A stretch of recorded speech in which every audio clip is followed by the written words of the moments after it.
주보에 있는 대로 오늘은 요한복음 2장 12절 한 절만 읽겠습니다. 요한복음 2장 12절 오늘 본문은 한 절입니다.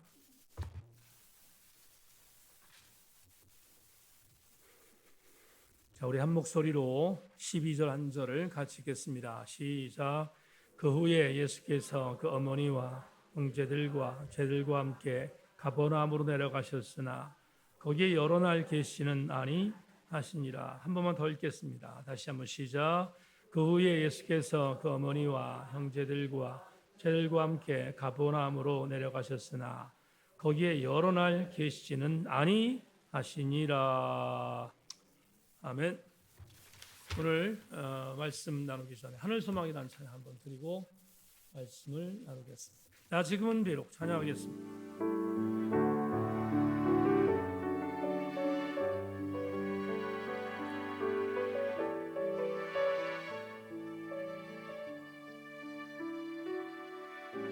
지금은 비록 땅을 벗하며 살지라도 내 영혼 저 하늘을 디디며 사네. 내 주님 계신 눈물 없는 곳 저 하늘에 숨겨둔 내 소망이 있네. 얼굴들 이름들 많이 생각나. 때론 가슴 터지도록 기다려지는 곳 내 아버지 넓은 풀 날 맞으시는 저 하늘에 쌓은 내 소망 내 주님 그 나라에 이를 때까지 순례의 걸음 멈추지 않으며 어떤 시련이 와도 나 두렵지 않네. 주와 함께 걷느니. 우리 다시 한번 나 지금은 비록 땅을 벗하며 살지라도 내 영혼 저 하늘을 디디며 사네. 내 주님 계신 눈물 없는 곳 저 하늘에 숨겨둔 내 소망이 있네. 얼굴들 이름들 많이 생각나. 가슴 터지도록 기다려지는 곳 내 아버지 넓은 팔날 맞으시는 저 하늘에 쌓은 내 소망 선포합니다. 주님 그 나라에 이를 때까지 순례의 걸음 멈추지 않으며 어떤 시련이 와도 나 두렵지 않네. 주와 함께 걷느니 주님 그 나라에 주님 그 나라에 이를 때까지 순례의 걸음 멈추지 않으며 어떤 시련이 와도 나 두렵지 않네. 주와 함께 우리 마지막으로 다시 한번 후렴 맞추니 주님 그 나라에 이를 때까지 순례의 걸음 멈추지 않으며 어떤 시련이 와도 나 두렵지 않네. 주와 함께 걷는 이 길에 여러분과 요한복음 강의 13번째의 강의 제목 한번 보겠습니다. 다 같이 읽습니다. 시작.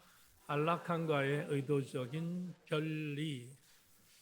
여러분, 제가 사전을 찾아봤는데 별리라는 단어를 쓰는 이유는 이별이라는 단어를 강조할 때 반대로 쓴다 하는 의미를 갖고 있어서 오늘 제가 조금 더 강조하기 위해서 이별이라는 대신 별리라는 제목을 정했다는 사실을 여러분들에게 전제하면서 오늘 말씀을 함께 공유하겠습니다.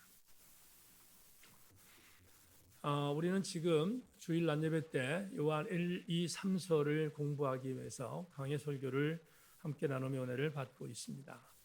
수요 정예배는 요한복음 강해를 다시 시작하면서 강해의 사역을 통해서 요한 공동체에 주셨던 은혜가 무엇인가를 다시 한번 복귀하는 시간을 갖고 있습니다. 저는 개인적으로 하는 방법이긴 하지만 몸된 교회의 강해 설교를 시작하기 6개월 전에 강해에 대한 내용의 단행본 그리고 주석, 연관된 논문 혹은 이런저런 저널들을 모아서 미리 공부합니다. 6개월이라는 시간을 정한 이유는 적어도 6개월 정도가 되어야 준비할 수 있는 여백이 있기 때문에 그래서 한 6개월 전부터 강해에 대한 부분들을 생각하고 공부하고 그리고 전체적인 부분들을 관통하는 그런 지식을 먼저 설교자인 저부터 갖게 됩니다. 더불어 여러분들이 이제는 많이 익숙해 있지만 저는 강해 설교를 할 때 주제를 1, 2, 3으로 나누지 않고 거의 대부분의 설교를 소위 말하는 일대지 설교, 원포인트 설교로 주제를 정해서 레마를 갖고 그리고 여러분들이 각인할 수 있도록 돕는 일을 최선을 다하면서 강해를 사역합니다. 뿐만 아니라 오늘도 본문을 우리가 읽었지만 전체적인 강해 설교의 텍스트를 대체적으로 한 장씩 묶어가며 사역을 하게 되면 그 한 장이라는 내용들은 상당히 방대할 뿐만 아니라 그 내용을 축약해서 교훈으로 삼는 것은 제게는 그런 능력이 없습니다. 그래서 어쩔 수 없이 단락을 나누어서 말씀을 증거할 수밖에 없는데 그래서 여러분에게도 요한복음 2장을 지금 나누고 있지만 먼저 요한복음 2장 1절로 11절을 나눈 것이고 그리고 이제 다음 주부터 요한복음 2장 13절로 22절을 나누게 될 터인데 이렇게 단락을 나누는 이유는 다시 한번 강조합니다. 여러분들에게 성경 텍스트를 강의함에 있어서 조금은 더 이해하기 쉽도록 만들기 위한 배려이고 또 집중력을 갖도록 만들기 위한 배려인 것을 여러분들에게 전제하면서 이렇게 단락을 구분짓는 것을 우리 교우들은 이제 많이 익숙해져 있을 줄로 알지만 다시 한번 설명을 드립니다. 그런데 오늘 같은 경우 예컨대 12절은 단락에 속해 있지 않습니다. 이게 무슨 말인가 하면 1절부터 11절까지를 한 단락으로 해석하면 좋고 13절부터 마지막 22절까지 또 한 단락, 다음 주에 보겠습니다만은 한 단락으로 보게 되면 요한복음 2장은 해석하기가 굉장히 쉽지만 중간에 12절이라고 하는 한 구절이 단독으로 떨어져 있습니다. 이 구절은 전반부에 있는 1절부터 11절까지 붙이기도 아주 애매하고 뒤에 있는 단락에 붙이기도 애매한데 연관성을 갖고 있긴 하지만 단독으로 보는 게 좋겠다 생각해서 오늘 여러분과 12절 한 절만을 텍스트로 정했는데 그 이유를 지금부터 여러분과 함께 나눌까 생각합니다. 제가 갖고 있는 요한복음 여러 서적들 그 서적들을 보면 오늘 여러분과 나눴던 12절을 앞에 붙이든 아니면 뒤에 붙이든 간에 스리슬쩍 넘어가는 경우들이 많고 12절을 단독으로 강의한 책들은 거의 전무했다는 것을 알게 되었습니다. 그래서 설교 준비가 쉽지는 않았지만 그럼에도 12절에 한 절이 주는 영적인 의미는 그냥 간과할 수 있는 것이 아니라 최선을 내 설교 준비를 했는데 12절이 주신 은혜가 무엇인가를 오늘 여러분과 함께 나누기를 원합니다. 12절 다시 한번 본문을 자막으로 여러분 확인하십시다. 제가 읽겠습니다. 그 후에 예수께서 그 어머니와 형제들과 제자들과 가버나움으로 내려가셨으나 거기에 여러 날 계시는 아니하시니라. 대단히 외로운 섬에 떨어져 있는 구절처럼 보입니다. 앞에 우리가 지난 2주 동안 가나의 혼인잔치에서 기적을 베푸셨던 예수님의 사역에 대한 내용들을 우리가 공부했는데 본문을 보면 물론 가나의 기적에 대한 부분과 전혀 상관없는 것은 아닌데 한 절만 갖고 단독적으로 해석할 수밖에 없는 본문이 오늘 12절에 기록되어 있는데 오늘 12절에 시작하는 우리나라 성경에는 그 후에 되어 있잖아요. 그 후에라고 되어 있는데 헬러 원문을 보면 더 정확하게 표현하면 이 일이 있은 후라고 해석하는 것이 옳습니다. 이 일이 있은 후. 그러면 이 일은 우리는 충분히 짐작할 수 있습니다. 무엇입니까? 갈릴리 가나의 혼인잔치였을 것입니다. 그 갈릴리 가나의 혼인잔치에서 물을 포도주로 만드는 그 사건을 경험한 이후가 오늘 12절과 연결되고 있습니다. 그런데 잘 한번 보십시다. 오늘 본문을 보면 이 일을 경험한 이후에 예수께서 형제와 어머니와 제자들 세 그룹이죠. 어머니, 제자, 형제들과 함께 가나에서 어디로? 가버나움으로 올라갔습니까? 내려갔습니까? 내려갔다고 설명하지요. 내려갔다는 의미를 여러분 좀 설명하고 싶은데요. 가나는 구릉 지역입니다. 그러니까 더 쉽게 얘기할까요? 제천이 분지 중에 높잖아요. 우리 제천이. 그래서 언젠가 한번 설교했는데 우리는 서울을 내려간다고 하지 않습니다. 서울을 올라간다고 하지 않잖아요. 자존심이야. 자존심이면 자존심인지 아시기를 바랍니다. 서울을 올라간다고 말하는 사람들은 제천이 지금 서울보다 낫다고 생각하는 사람들인데 대체적으로 여러분 저는 친구들한테 서울 갈 때 야 서울 내려간다 이렇게 얘기합니다. 왜냐하면 제천이 높으니까 믿거나 말거나 여튼 간에 그렇습니다. 그래서 서울로 내려간다라고 말하는 것처럼 보세요. 갈릴리 가나는 구릉 지역인데요. 구릉은 평지보다 높다는 의미입니다. 그렇겠죠? 높다는 의미입니다. 더군다나 약 20마일 그러니까 거리적으로 얘기하면 32km 정도 떨어져 있는 가버나움으로 예수님께서 동선을 옮기셨는데 가버나움은 갈릴리 북쪽에 있는 평지입니다.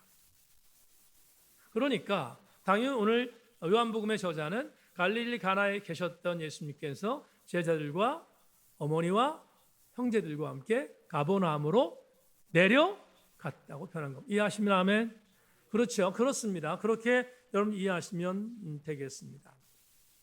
그런데 주목할 게 있는데 같이 갔던 인물들이 오늘 12절에 전부 기록되어 있습니다. 예수님께서 갈릴리에서 가버나움으로 내려가실 때 같이 갔던 일행들이 기록되어 있는데 좀 전에 말씀드렸던 것처럼 형제들과 그리고 제자들과 어머니 마리아였음을 설명하고 있습니다. 근데 추측하는 경우는 어쩔 수 없이 추측할 수밖에 없는데 그러면 우리가 일반적으로 예수님의 육신의 형제들이 몇 명이라고 하죠? 넘어갑시다. 4명입니다. 4명인데 이 4명 형제들 전체와 갈릴리 가나에서 내려갔는지 또 예수님께서 제자들 12명 전체와 내려갔는지는 성경이 정확하게 기록하고 있지 않아서 불투명합니다. 분명한 사실은 어쨌든 간에 제자의 일부든 형제의 일부든 간에 분명히 갈릴리 가나의 혼인잔치에 있었던 제자 전부든 혹은 아니면 일부든 형제 일부든 전부든 상관없습니다.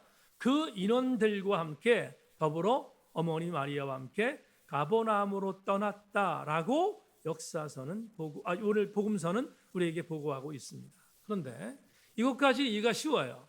충분히 우리는 이해할 수 있습니다. 그런데 오늘 여러분과 나눌 12절의 영적 교훈 한 구절을 여러분과 나누기를 원하는데 하반절입니다. 오늘 본문 하반절에 보면 예수께서 어머니 마리아와 그리고 형제들과 제자들과 함께 가버나움으로 내려가셨는데 요한복음 저자는 이렇게 말합니다. 그곳에 내려가셔서 거기에 여러 날 계시지 아니하시니라. 이렇게 말합니다. 자, 가버나움으로 가서 여러 날 머물지 않으셨다. 본문이 분명히 그렇게 이야기를 합니다. 그런데 한번 질문해 보십시다. 여러분, 우리가 성경을 연구할 때 항상 뭔가를 질문하는 것은 굉장히 중요한 자세로 생각하는데 여기서 한번 질문해 보십시다. 왜 주님은 가버나움에서 여러 날 계시지 않았을까? 이유가 뭘까? 이런 배경을 한번 생각해 보겠습니다. 갈릴리 가나는 예수님께서 보이셨던 기적의 몇 번째 기적? 첫 번째 기적입니다. 그렇죠? 그러면 첫 번째 기적이라면 우리는 상상할 수 있습니다. 예수님이 사역한 지 얼마 되지 않았을 것입니다. 그러니까 예수 그리스도의 인지도가 많은 사람들에게 그렇게 많이 박혀 있지 않을 그때 갈릴리 가나의 첫 번째 기적을 일으키셨습니다. 그러면 이런 경우가 보이겠죠? 여러분 제천에서 이게 좀 극단적인 비유인지 모르겠습니다만 여러분 담임 목사가 죽어 있는 어떤 사람을 손을 대서 안수해서 일으켜 세웠다. 그러면 우리 교회는 아마 난리가 날 겁니다. 제천 지역에서 정말 난리 나지 않겠습니까? 정말 난리 날 것입니다. 하나님 근데 저희가 그런 능력을 주시지 않아서 대단히 유감이지만 유감 아닙니다. 여하튼 그렇게 생각합시다. 예수께서 사역을 시작한 지 초창기입니다. 근데 물을 포도주로 바꿨습니다. 그러면 갈릴리 가나 지역뿐만 아니라 지금 약 32km 떨어져 있는 가버나움까지 포함해서 예수 그리스도라는 그분의 인지도는 급상승했을 것이 분명합니다. 인기가 이제 많은 사람들에게 여론몰이가 진행돼서 주목하는 대상이 된 분이 예수님이셨을 것이다. 우리는 충분히 추측할 수 있지요? 그렇습니다. 그러면 덩달아 예수님을 따랐던 제자들, 예수님의 형제들, 또 한 분 누구? 예수님의 어머니까지 덤으로 많은 사람들에게 뭐의 대상이 됐을까? 주목의 대상이 되었을 것은 재론의 여지가 없습니다. 가버나움에 도착했습니다. 그리고 가버나움에서 우리는 여타 다른 성경에서 다른 복음서에서 분명히 말합니다. 가버나움은 여러분 어디죠? 베드로의 고향이기도 하고요. 그리고 그곳에서 베드로의 장모를 고치기도 하고 엄청난 기적을 일으켰던 장소가 가버나움입니다. 그렇다면 가버나움의 인지도로 생각해 볼 때 예수께서 그곳에 머문다는 차원을 바라보면 예수님이 그곳에 머물렀을 때 수많은 사람들이 예수님을 주목했을 것이고 뿐만 아니라 예수님과 동행했던 형제들, 제자들, 어머니까지 포함해서 이곳에서 아들 예수, 또 형님 예수, 그리고 나의 선생님 예수께서 이런 인지도가 있으니까 이곳에서 오래 계셨으면 좋겠다는 생각을 했을 것은 너무 자명하지 않겠습니까? 그런데 이상한 것은 오늘 본문에서 요한복음 저자가 여러 날 계셨으면 좋겠다는 어떤 수많은 여론들의 생각과는 반대로 여러 날 계시지 아니하였다 이렇게 표현했잖아요. 여러 날 계시지 않았다는 것은 당시 대중적인 부분의 여론과는 정반대되는 생각을 했다는 의미라고 볼 수 있습니다. 제가 소개했던 불트만이라는 신학자의 주석을 하나 보겠는데요. 왜 주께서 가버나움에서 오래 머물지 않았을까? 불트만이 이렇게 얘기합니다. 예수께서 그의 공적인 활동을 수행하기 위해 때가 되었을 때 가버나움을 떠났으나 그의 어머니와 형제들은 그곳에서 계속해서 머물렀음을 강조하고 싶었기 때문이다. 자, 이렇게 보는 거예요. 뭐냐면 왜 예수께서 많은 사람들이 그냥 오래 머물러 주기를 원하는 그 장소를 박차고 떠났을까? 이유는 예수님은 당신의 때가 이미 이제 이루어지었다고 믿었기 때문에. 이 말을 쉽게 말하면 이제 주님은 어머니 마리아 육신의 아들이 아니라 하나님의 아들로서의 역할을 해야 될 때가 이미 이루어졌다는 것을 알고 드디어 공생의 사역을 시작하기 위하여 가버나움에 오래 머물지 않은 겁니다. 여러분 다음 주에 볼게요. 다음 주에 보겠는데 가버나움에서 오래 머물지 않았던 주님은 어디로 가는가? 예루살렘으로 올라가십니다. 예루살렘에서 다음 주에 보겠습니다. 정전 청결 사건이 위대한 그 놀라운 사건을 하시는데, 그러니까 이런 상황, 예수 그리스도의 공생의 사역을 감당하기 위하여 주님은 오래 머물러 있을 수 없었다라고 해석할 수 있습니다. 그런데 여기서 우리는 한 가지 신단할 게 있습니다. 예수님은 그런 마음을 갖고 계셨지만 형제들은, 제자들은 섭섭했을 것입니다. 여기서 좀 더 머물러 계시면 나름대로 인기몰이를 더할 텐데 하는 생각을 할 수 있었을 것입니다. 그런데 주목할 게 하나 있습니다. 요한복음 2장을 중심으로 해서, 요한복음 2장입니다. 요한복음 2장에서 21장까지 그 과정에서 본문에 마리아가 등장하잖아요. 지금 오늘 본문 우리 갈릴리 가나에서 마리아가 등장했잖아요. 그리고 형제들도 나옵니다. 지금 나왔죠? 형제들 나왔습니다. 근데 대단히 의미심장한 것은 예수께서 십자가에 못 박혀 돌아가실 때, 골고다 언덕에서 예수님께 십자가에 못 돌아가실 때 밑에 사랑하는 제자 요한과 더불어 어머니 마리아가 있었죠? 마리아가 있었습니다. 그러니까 예수님께서 사랑하는 제자였던 요한에게 이제부터는 네 어머니야 라고 말했던 그 장소가 등장하기 전까지 마리아는 이 요한복음의 역사의 무대에서 사라집니다. 안 나와요. 여러분 만에 하나 요한복음 2장부터 요한복음 19장 이전까지 마리아의 등장을 확인해서 찾아오시는 분은 제가 저녁 식사를 대접하겠습니다. 무대에서 사라집니다. 또 한 가지, 요한 저자의 대단히 중요한 기법인데요. 다른 복음서에는 예수님의 형제가 나타나. 예를 들자면 어떤 복음서에 등장하는가 하면 요한복음의 어떤 복음서 안에 요한복음의 저자에 대한 의도가 아니라 도리어 다른 복음서에서 이런 게 나옵니다. 예수께서 갈릴리 지역에서 참 많은 기적을 베풀었습니다. 그렇죠? 병자를 고치고 뭐 등등등 여러 가지의 기적들을 베풀잖아요. 베푸는데 그 베푸는 것에 대한 부분에 가장 시기 질투를 했던 사람이 유대 종교 지도자들이었습니다. 그래서 막 병자들이 나니까 시기하고 질투하고, 그런 자기들은 하지 못하는 일을 예수님이 하고 있으니까 이러지도 못하고 저러지도 못하는 상황에 놓였을 때, 그때 유대 종교 지도자들, 사내들인 공회에 있었던 바리새인, 사두개인, 서기관, 이런 사람들을 통해서 시기를 받았는데, 그 중에 특별히 오늘로 얘기하면 신학박사인데 서기관들이 부안해동을 합니다. 어떤 부안해동을 하냐면, 저기 저 나사렛 출신 예수가 지금 수많은 사람을 고치고 있는데 저 사람이 하나님의 아들이라서 고치는 것이 아니라 바알세불이라는 귀신을 힘입어서, 귀신의 졸개이기 때문에 바알세불이라는 귀신에 힘입어서 귀신을 내쫓는다라고 부안해동합니다. 그러자 많은 사람들이 그렇게 믿었어요. 왜냐하면 당시에 신학박사였던 서기관들이 그 얘기를 하니까 그럴 수밖에 없었던 겁니다. 근데 그 소식을 형제들에게, 어머니에게 전합니다. 지금 예수님께서 갈릴리 한 처소에서 기적을 베풀고 머물고 계신데 내 형이, 내 아들이 이런 미친놈이 돼서 수많은 일들을 벌이고 있으니 데려가라고 명령합니다. 그러자 민중의 어떤 여론은 대단히 여러분 무섭잖아요. 굴복합니다.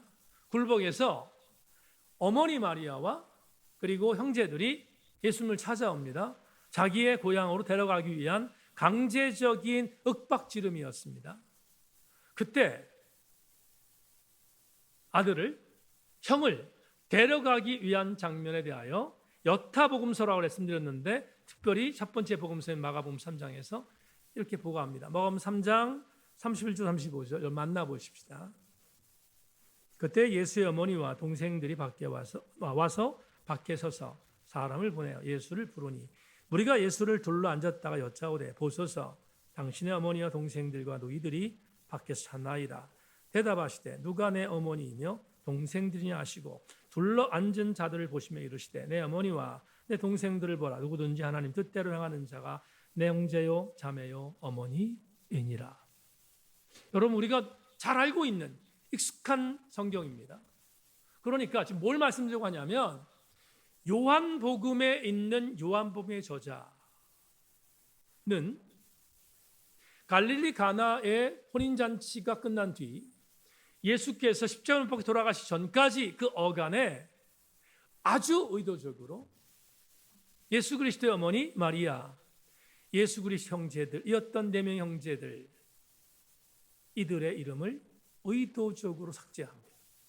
마가복음은 기록하고 있지만 이 기록조차도 요한복음은 기록하고 있지 않아요. 그러면 이 말은 무슨 말이냐면 요한복음 저자가 특별히 의도적으로 이들을 삭제했을 가능성이 농후하다는 것입니다. 그러면 왜 그랬을까?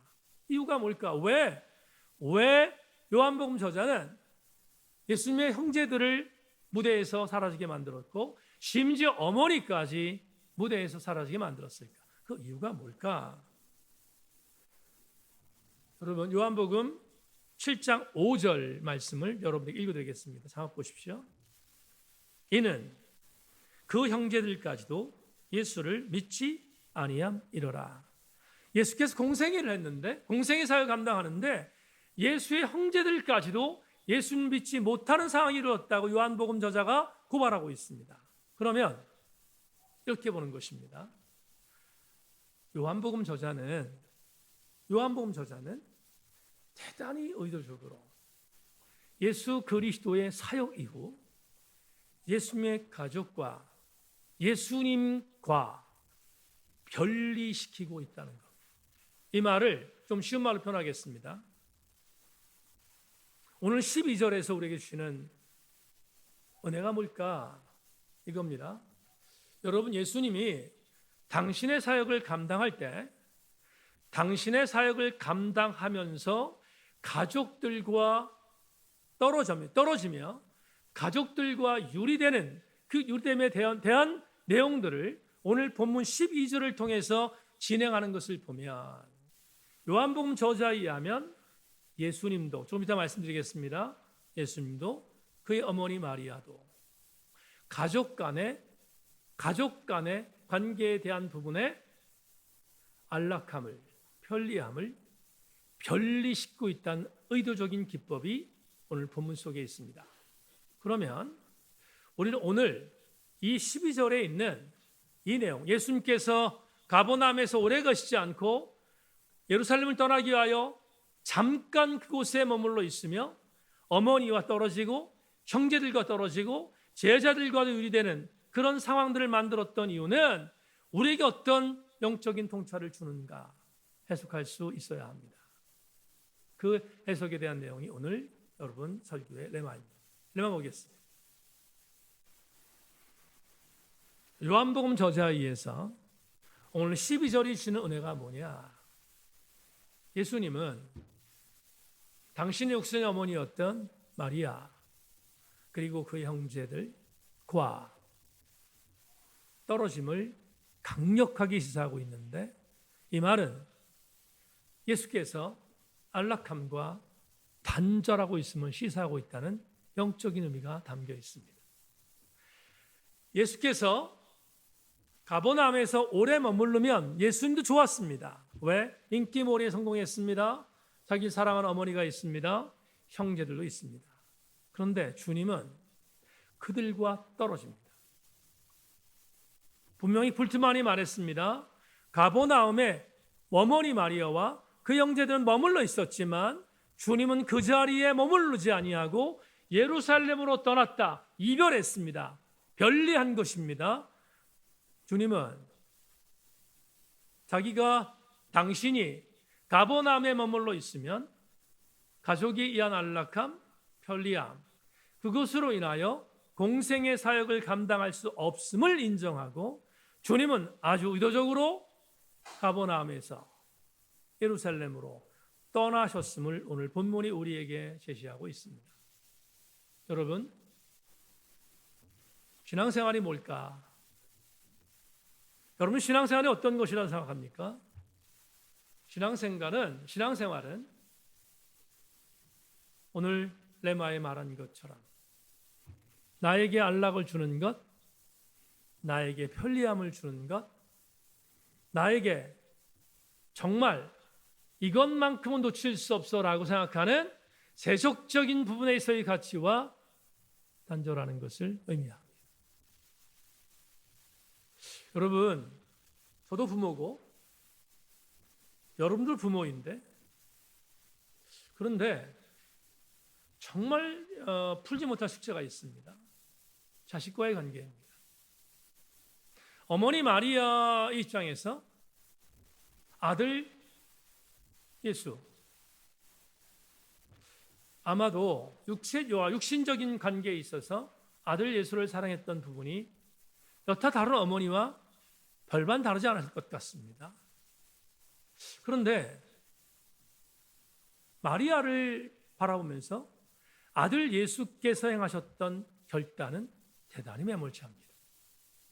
심지어 조금 전에 말씀드린 것처럼 귀신 들렸다고 호도했던 그 일체의 상황 속에서 아들을 데려가기 위해 왔던 어머니 마리아와 형제들을 향하여 아버지 하나님의 뜻을 행하지 아니하면 내 육신에, 내 어떤 의미에 있어서 형제가 아니요 나의 가족이 아니라고 말했던 매몰찬 주님의 말씀을 들어보면 아마도 어머니 마리아는 이런저런 부분에 있어서의 만 가지 감정이 있지 않았을까 하는 생각을 하게 됩니다.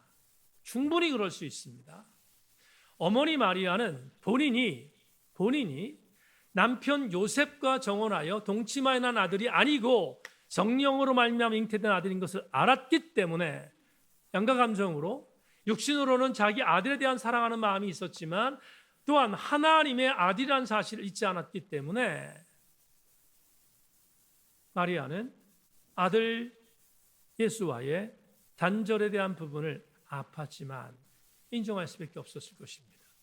자, 우리는 두 가지를 오늘 생각해야 되겠는데요. 이런 겁니다.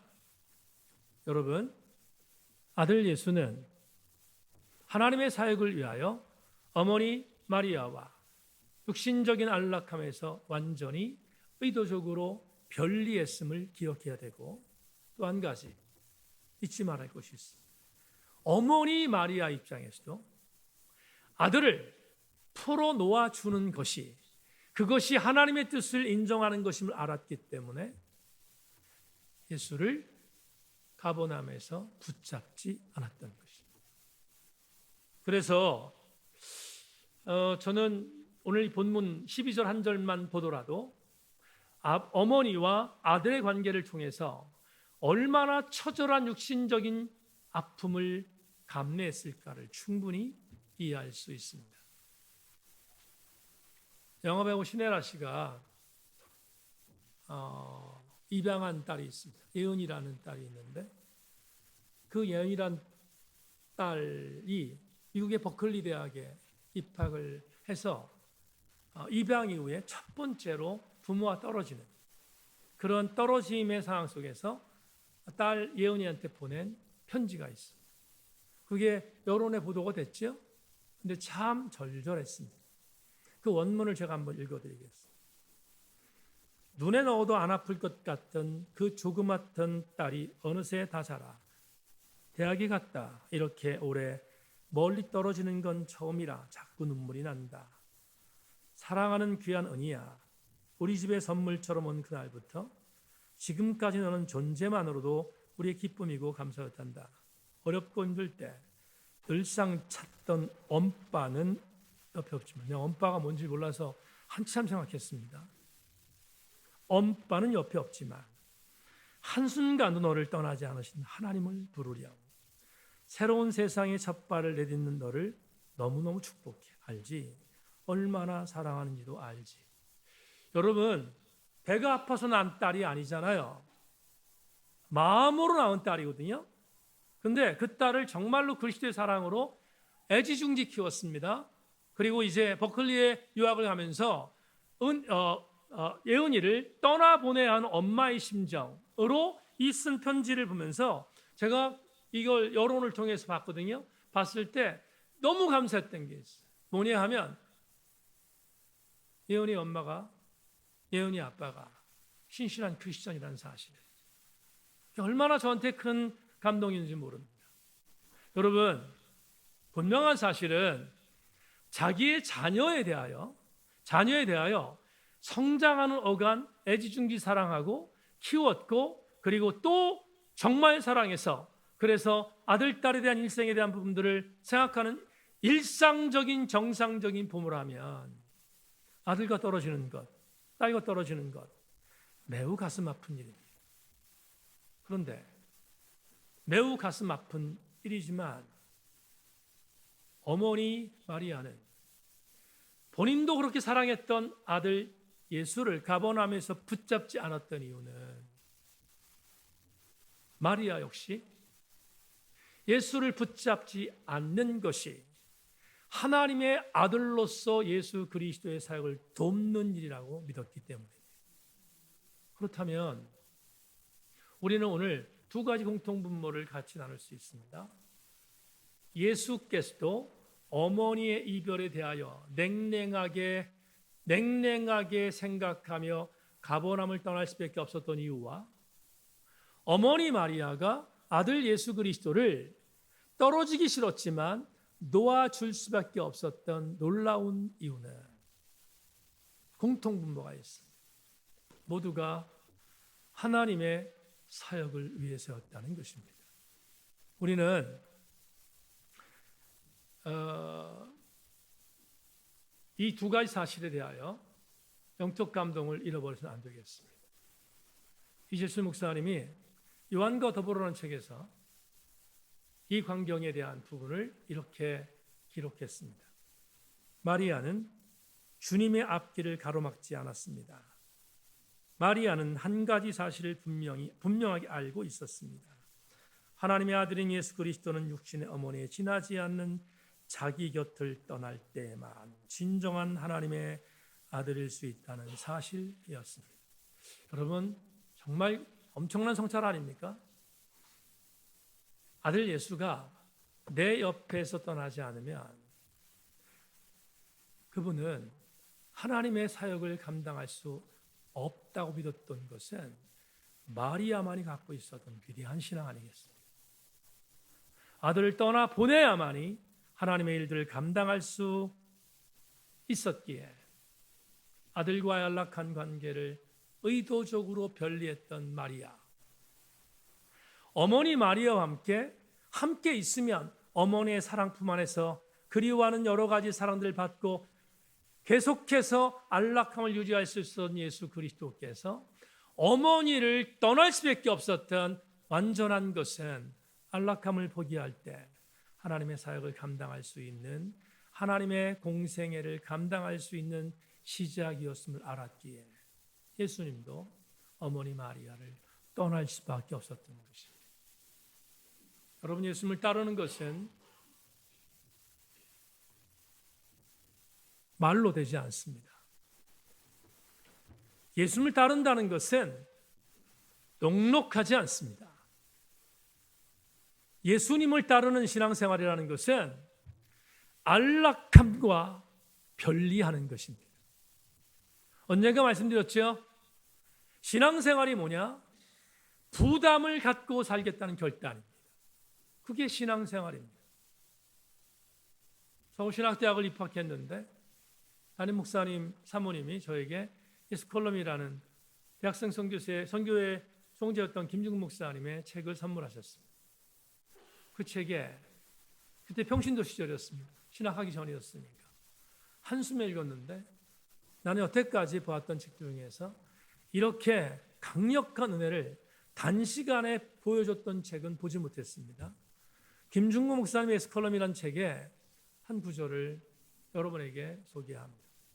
2000년 전에 죽은 로마의 사형수여, 그대가 내 품에서 심장을 오려가듯 외동딸을 빼앗아 가는구나. 그대는 죽은 사람인가 산 사람인가? 하나님인가 사람인가? 생명의 약탈자여. 이 말은 아버지를 덜 사랑해서가 아니라 예수를 너무너무 사랑해서 아무리 붙잡아도 기어이 아프리카 선교서 떠나는 외동딸을 보내는 프랑스 출신의 한 노 시인이 외친 외침이다. 어제 신방을 다녀왔습니다. 잘 아는 지인의 신방인데 그 가정은 딸이 있습니다. 어제 식구들 전체를 함께 모여서 신방을 드리는데 아버지의 눈에서 꿀이 떨어진 걸 봤습니다. 이제 30이 넘은 관연한 딸인데 그 딸을 바라보는 아버지의 눈에서 정말 꿀이 떨어지는 걸 봤습니다. 얼마나 성질나든지. 세상에 딸을 사랑하지 않는 아버지가 어디 있습니까? 그런데 이 프랑스 출신의 한 노 시인이 정말 사랑하는 딸, 외동딸을 붙잡고 싶었는데 그 외동딸이 예수 그리스도의 은혜에 따라 살기로 결심하여 아프리카 떠날 때 외친 글을 김중근 목사님이 이렇게 썼습니다. 교우 여러분, 포기할 것을 포기할 줄 알아야 예수 그리스도를 따라갈 수 있습니다. 아프지만 내가 소중히 여기는 것을 놓을 때 진짜 우리는 예수 그리스도를 따라갈 수 있습니다. 말로 폼 잡는 것이 아니라 진짜로 나의 가장 안락한 것을 의도적으로 편리하지 않으면 우리는 예수 그리스도를 따라갈 수 없습니다. 성경 한 구절 읽고 기도하겠습니다. 열왕기상 19장 19절 21절 엘리야가 거기서 떠나 사밧의 아들 엘리사를 만나니 그가 12 겨릿소를 앞세우고 밭을 가는데 자기는 12째 겨릿소와 함께 있더라. 엘리야가 그리로 건너가서 겉옷을 그의 위에 던졌더니 그가 소를 버리고 엘리야에게로 달려가서 이르되 청하건대 나를 내 부모와 입맞추게 하소서. 그리한 후에 내가 당신을 따르리이다. 엘리야가 그에게 이르되 돌아가라. 내가 내게 어떻게 행하였느냐 하니라. 엘리사가 그를 떠나 돌아가서 한 겨릿소를 가져다가 잡고 소의 기구를 불살라 그 고기를 삶아 백성에게 주어 먹게 하고 일어나 엘리야를 따르며 수정 들었더라. 세인교회 성도 여러분, 여러분 갖고 있는 겨릿소가 뭡니까? 겨릿소를 불태우지 않으면 우리는 예수 그리스도와 함께 그분을 따르는 신실한 그리스도인이 될 수 없음을 이 본문이 우리한테 시사하고 있습니다. 여러분 기억하십시다. 겨릿소를 갖고 있으면 겨릿소가 나를 책임지는 것 같지만 겨릿소는 나를 책임지지 않습니다. 겨릿소는 나를 책임지지 않고 하나님만이 나를 책임지는 것을 명심하고 우리 모든 교우들마다 내가 갖고 있는 안락함, 겨릿소를 불태우는, 그래서 주님을 따르는 하나님의 아름다운 귀한 성도를 되시기를 주의 이름으로 소망합니다. 말씀 맺겠습니다. 서울대학교 경학교 교수였던 김병두 교수가 도전력이라는 책에서 신학자 존 세드의 어록을 남겼습니다. 존 세드가 이렇게 말합니다. 배는 항구에 정박해 있을 때가 가장 안전하다. 하지만 항구에 안전하게 묶어두려고 배를 건조한 것은 아니다. 맞습니까? 여러분, 그리스도인이 누구입니까? 그리스도인은 천성을 향하여 항해하는 구남에 승선한 자들입니다. 여기에 있는 우리 사랑하는 모든 교우들, 천성을 향하여 항해하는 구남에 승선했기에 항구에 안착하여 안락함에 빠져있는 배에 승선한 자들과는 전혀 다르게 구남에 승선한 군사로 하나님 앞에 쓰임받는 여러분 되셔서 때로는 구토도 참아야 하며 때로는 멀미도 참아야 하며 때로는 이런저런 부분에 고통을 참아야 했던 모든 것들을 참아낸 이후에 주께서 우리를 당도하게 만드신 천성에서 승리의 노래를 부르는 우리 생교회 모든 교우들 되기를 주의 이름으로 소망합니다.